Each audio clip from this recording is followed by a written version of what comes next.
对2月开始，台北市的教职人员会当做疫苗啊。有真侪老师也讲，虽然是伫咧休练期间，不过也是爱当去学校处理行政事务，较早做是较安心。针对着指挥中心伫27向发公文给地方政府，建议各中高中的老师先暂停做疫苗。台北市副市长也讲，这根本的问题就是疫苗无够。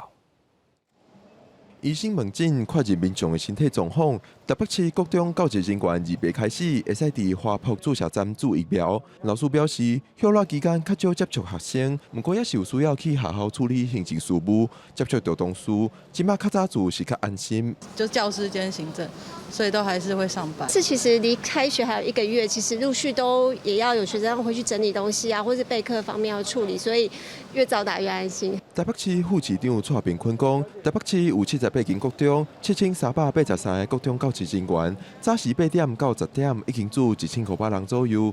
对27指挥中心讲，国中、高中的老师和阶段敢若注册，也未开始做，建议也未开始做的爱暂停。蔡炳坤讲，这根本的问题是疫苗不够，不只是说今天管理这个国高中的老师的疫苗不足。连预约系统的疫苗都不足了，教育部还没有疫苗给各县市，可是各县市可以在这个礼拜来接种。